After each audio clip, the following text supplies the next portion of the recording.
Assalamualaikum warahmatullahi wabarakatuh.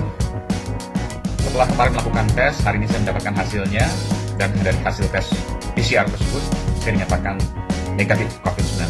Juga termasuk 2 anak saya, istri, dan juga asisten rumah tangga. Semuanya alhamdulillah dinyatakan negatif. Meski demikian, saya masih harus melakukan isoman selama sekitar sepekan ke depan supaya lebih yakin dan kemudian betul-betul saya melakukan proses ini dengan baik.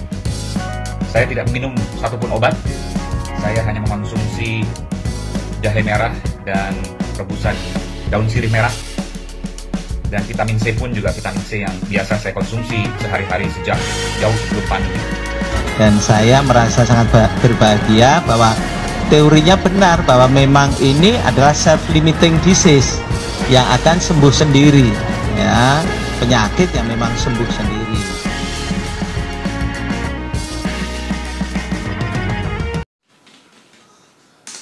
Oke, assalamualaikum warahmatullahi wabarakatuh.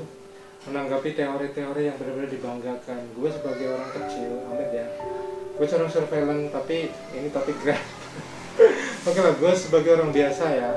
Oke, pada kesempatan yang lalu seorang public figure seperti dokter, ada juga, dan juga seorang reporter ya. Jadi gini, memang benar, self-limiting disease itu artinya penyakit yang mempunyai batas waktu untuk sembuh. Tapi yang menjadi masalah untuk mencapai batas waktu sembuh itu, adakah jaminan keamanan, jaminan ketidakstabilan, oke? Jadi gitu, self-limiting disease kalau bisa dihindari. Nah, kenapa mesti disongsong? Kalaupun kena, kita tahu, kita awasi dengan benar, dan mungkin itu yang benar. Jadi gini, contoh si A sembuh dari COVID tanpa obat sama sekali. Apakah itu sudah menjadi bukti bahwa si B akan sembuh tanpa obat juga? Kan tidak. Oke? Makanya penanganan pandemi ini tujuannya supaya putus. Daripada terkena mending gak terkena, logikanya itu. Tapi kalau terkena, coba, kalau terkena kan gak ada jaminan. Si A mampu dengan imunitas tinggi, si B dengan komorbid udah berpenyakit berat, nambah berat. Oke ya. Jadi gue ngambil kesimpulan seperti ini ya.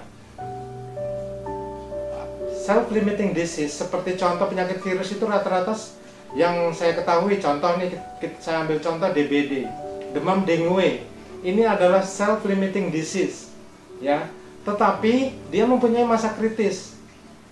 COVID pun juga seperti itu jika diteorikan self-limiting disease. Ada masa penyembuhan, tapi masa kritis tadi teratasi atau tidak, itu yang menjadi pertanyaan. Makanya kalau gue saran, daripada terkena, mending tidak terkena, menghindari. Jadi bedanya seperti ini, DBD atau dengue hemorrhagic fever itu masa kritisnya atau masa krisisnya terletak pada trombosis. Kalau dia turun tanpa terawasi dan tidak ada gantinya segera, COVID istilahnya, meninggal. COVID pun demikian. Kalau COVID masa kritis atau kegawatannya pada saturasi oksigen. Coba, ada orang yang sehat bugar, saturasi oksigen rendah, banyak ceritanya kan. Kemudian tadi dengan sesak menggumpalnya cairan tadi otomatis membuat oksigen berkurang masuk kan ya.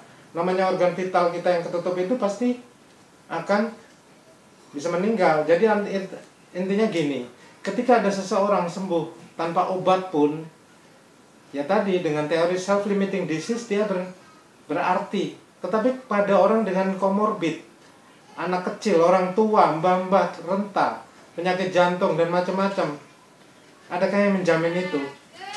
Nah, makanya penanganan COVID itu seharusnya lebih ditujukan pada pencegahan supaya tidak terkena. Tetapi ketika terkena, mana yang prioritas, mana yang tidak prioritas. Ketika orang seperti contoh public figure yang seorang jurnalis, oke, dia kena tetapi enggak tanpa pengobatan apapun, hanya minum obat-obatan, ya memang seperti itu. Itulah self-limiting disease. Tapi pada kondisi populasi yang rawan, seperti orang-orang dengan penyakit berat, dengan jantung, diabetes, segala macam, nah itu dia yang menjadi pikiran. Oke? Jadi, oh ya, ini lanjut, gue tambahin sekalian nih komen gue nih. Saat ini justru pandemi ini yang berperan penting adalah kaum hoak, orang yang tidak percaya, sama orang muda yang memang mungkin imunitas tinggi. Jadi kena COVID seperti pilek, mbah pilek kok mbah. Nah, akhirnya dia berkunjung tempat mbahnya, mbah hanya pilek mbah, gak usah takut. Bener, seperti itu. Tapi ketika dia berkunjung ke tempat mbahnya tertular, mbahnya kemudian memang ternyata dia punya penyakit jantung bawaan yang berat atau paru-paru atau segala macam, labas. Jadi seperti itulah gambarannya. Jadi gua bukan berbicara dengan sebagai surveillance ya, tapi gua hanya di lapangan sebagai seorang grabber juga bukan, karena ini cuma topi. Tapi gua orang biasa yang gua mengingatkan bahwasannya pandemi COVID ini kita cegah supaya nggak berabah, nggak merebak. Karena apa? Ketika merebak kita nggak tahu ada yang kuat imunitas, tidak kuat imunitas. Nah di sini seperti seleksi. Jadi kita lindungi populasi yang rentan dari wabah COVID ini, insya Allah kita udah berbuat.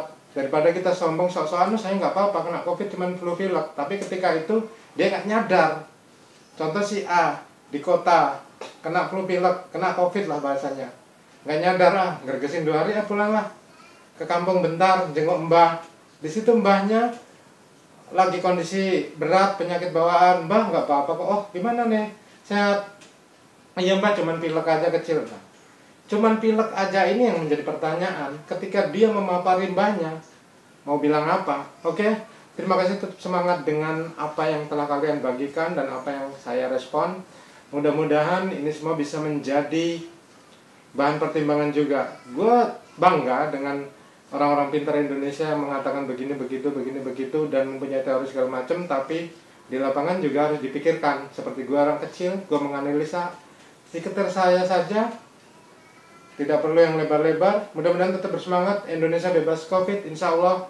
Gue akan berusaha semampu gue sebagai rakyat biasa. Apa yang gue bisa, gue akan lakukan. Tidak bermuluk-muluk dan tidak berteori panjang. Terima kasih atas perhatiannya. Tetap semangat di channel gue, Boy William Mac Broto channel. Sorry. Thank you very much for watching. Bye. Assalamualaikum warahmatullahi wabarakatuh. Dihimbau kepada semua masyarakat, dengan meningkatnya kasus penyakit COVID-19 di wilayah kita, agar meningkatkan kewaspadaan dan tetap menjaga protokol kesehatan, memakai masker, mencuci tangan pakai sabun, menghindari kerumunan.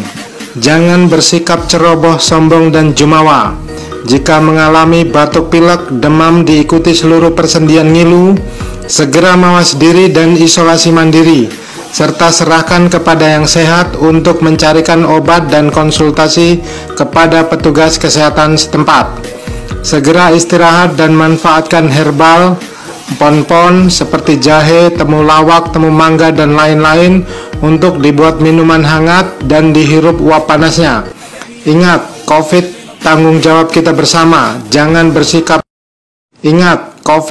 tanggung jawab kita bersama. Jangan bersikap sombong, ceroboh, dan jumawa.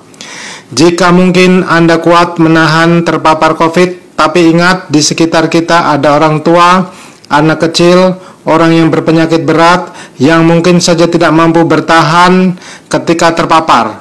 Untuk itu jangan egois, bantu cegah penularan dengan aktif melakukan protokol kesehatan, memakai masker, mencuci tangan pakai sabun, dan menghindari kerumunan.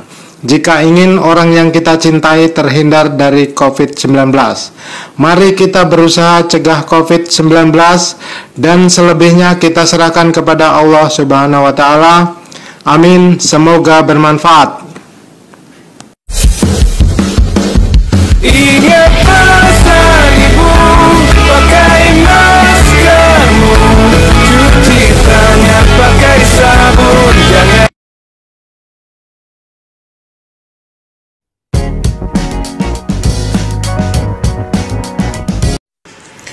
Gak mau subscribe, gue bantai lo.